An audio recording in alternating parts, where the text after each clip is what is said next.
দুইজন বাংলাদেশের জাতীয় বাজেট ঘোষণা করবেন অর্থ উপদেষ্টা ডক্টর সালেউদ্দিন আহমেদ।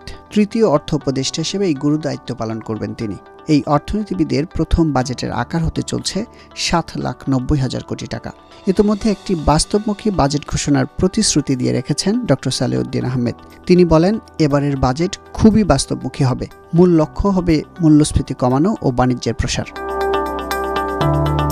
ডক্টর সালেউদ্দিন আহমেদ আরও বলেন, সমতা ভিত্তিক এবং কল্যাণমুখী বাজেটের লক্ষ্য আমাদের। বাজেট হবে মধ্যমেয়াদী। বাজেট বক্তৃতা থাকবে 50 থেকে 60 পাতার মধ্যেই। এবার এক নজরে দেখে নিতে চাই উপদেষ্টা হিসেবে বাজেট পেশের আগের চিত্র।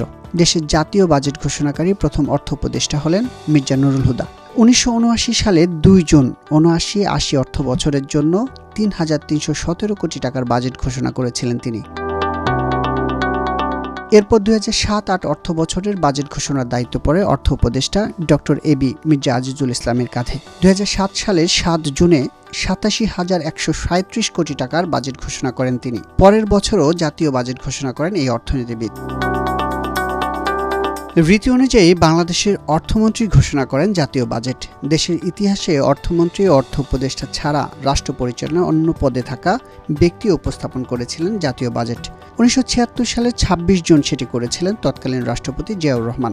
ওই বাজেটের আকার ছিল 1,989 কোটি টাকা। রাষ্ট্রপতি থাকা সত্ত্বেও পরবর্তী আরও 2 অর্থ বছরের বাজেট উপস্থাপন করেছিলেন জিয়াউর রহমান।